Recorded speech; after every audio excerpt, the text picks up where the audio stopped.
Hey everyone, I'm Ishnu, I'm a data scientist. In this video, I'm going to teach you how you can select features using NaN value. Let's begin.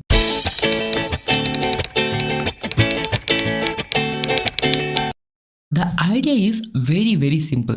First, calculate how much NaN values we have in each and every column. In this case, in education column, we have 80% NaN values, and in experience column, we have 10% NaN values, and in the remaining two columns, we don't have any NaN values. If we have less number of NaN values, we can try to fill those NaN values using mean, median, mode, or there are many other techniques we can use to fill NaN values. For example, in experience column, we have only one NaN value.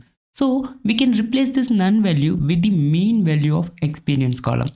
But if we look at education column, it is highly impossible to fill 80% NaN values with just 20% information. So simply we can drop these kind of features. In this way, we can set a threshold, and if the amount of NaN value exceeds the threshold, simply we can drop those features. This is how we can do feature selection using NaN values.